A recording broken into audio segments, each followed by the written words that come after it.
BRICS संसदीय मंच से पाकिस्तान को बड़ा झटका लगा है। ब्रिक्स संसदीय मंच ने पहलगाम हमले की निंदा की है। आतंकवाद पर जीरो टॉलरेंस का समर्थन किया है। आतंकवाद के खिलाफ मिलकर लड़ने का संकल्प भी साधा है। भारतीय प्रतिनिधिमंडल का नेतृत्व ओम बिरला ने किया। ब्रिक्स का मंच जहां पर पहलगाम आतंकी हमले की कड़ी निंदा की गई। आतंकवाद पर चीन और मुस्लिम देशों का समर्थन पाक के लिए झटका साबित हुआ है। चीन ने पाकिस्तान की टेंशनें बढ़ा दी हैं। मुस्लिम देशों ने भी पाकिस्तान की टेंशन बढ़ाई। आतंकवाद के खिलाफ एकजुट होकर कार्रवाई करने की बात सामने आई है। ब्रिक्स के मंच से ओम बिरला की बातों पर यहां पर सहमति भी जताई गई। जम्मू कश्मीर के पहलगाम में आतंकी हमले की अंतर्राष्ट्रीय स्तर पर निंदा की गई।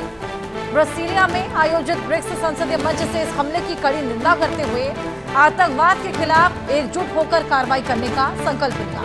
ये पाकिस्तान के लिए एक बड़ा झटका साबित हुआ है, क्योंकि इसमें चीन के अलावा कई मुस्लिम देश भी शामिल हैं। ब्रिक्स संसदीय पैनल में चीन के अलावा कई मुस्लिम देश भी शामिल हैं। इस मंच में भारत, ब्राजील, रूस, चीन, दक्षिण अफ्रीका के साथ साथ ईरान, संयुक्त अरब अमीरात, मिस्र और इथियोपिया और इंडोनेशिया के प्रतिनिधि शामिल हुए। बैठक में भारत का नेतृत्व लोकसभा ओम बिरला ने किया। बता दें कि भारत ने ऑपरेशन सिंदूर के बाद सर्वदलीय प्रतिनिधिमंडल का दल दुनिया के अलग अलग देशों में भेजे हैं, जहां पाकिस्तान के आतंक को एक्सपोज करने की कोशिश की गई। संबोधन में ओम बिरला ने कहा कि आतंकवाद आज वैश्विक संकट बन चुका है, जिसका सामना अंतर्राष्ट्रीय सहयोग से ही किया जा सकता है। उन्होंने 4 प्रमुख कदमों की वकालत की।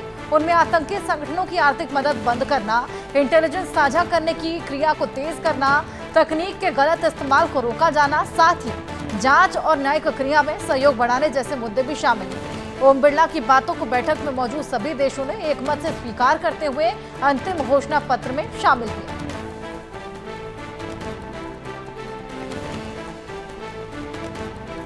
हमारे साथ हमारे सहयोगी अजय जांड्याल जुड़ गए हैं, उनसे और जानकारी लेंगे। अजय, पाकिस्तान के लिए एक और बड़ा झटका, ब्रिक्स के मंच पर भी पाकिस्तान की किरकिरी देखने को मिली है।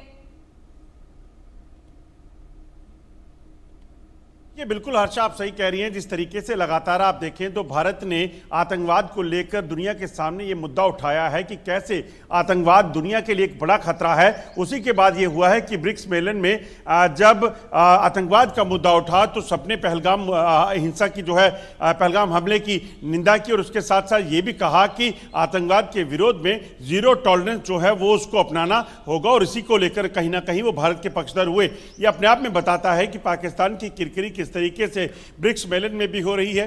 पाकिस्तान बार बार जो है वो जम्मू कश्मीर का मुद्दा अलग अलग प्लेटफॉर्म पे उठाने की कोशिश करता है, मगर अब दुनिया ये समझ चुकी है कि पाकिस्तान का प्रोपेगेंडा नहीं चलेगा, पाकिस्तान का आतंकवाद नहीं चलेगा। और इसलिए आप देखें तो जब ओम बिरला ने इस मुद्दे पर बात की तो सबने इसको समर्थन दिया और कहा कि कहीं ना कहीं अब आतंकवाद को और बर्दाश्त नहीं किया जाना चाहिए। बिल्कुल, और इससे पहले हमने देखा बिलावल के प्रतिनिधित्व में जो प्रतिनिधिमंडल गया था, उन्होंने भी अपनी बेइज्जती कराई है अमेरिका में। देखिए, बिल्कुल बिलावल भुट्टो भी इसी तरीके से जब वहां पर जाकर अमेरिका में जाकर बोलने लगे तो अमेरिकी सांसद ने जो है उनको साफ कहा कि पहले आप जैश ए मोहम्मद पर तो कार्रवाई कीजिए। जैश ए मोहम्मद वो आतंकी संगठन है जिसने कहीं ना कहीं भारत में, और भारत ही नहीं बल्कि दुनिया के कई देशों में जो है आतंकी अपनी गतिविधियों को अंजाम दिया है। और खासतौर पर अमेरिका की बात करें तो 2002 में अमेरिका में जिन सांसद ने इस मुद्दे पर उठाया, इस मुद्दे पर जो है वो बिलावल भुट्टो को करारा जवाब दिया, जैश ए मोहम्मद पर कार्रवाई बात की। उन्हें बोला कि उन्हीं के जो संसदीय क्षेत्र है उनके एक नागरिक की हत्या जो है जैश ए मोहम्मद के आतंकियों ने की थी।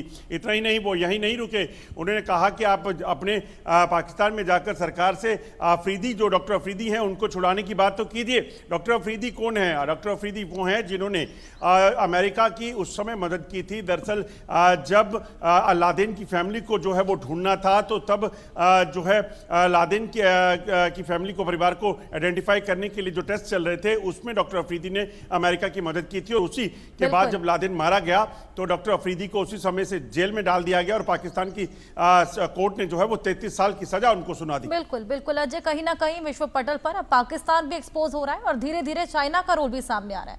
बहुत शुक्रिया तमाम जानकारियां साझा करने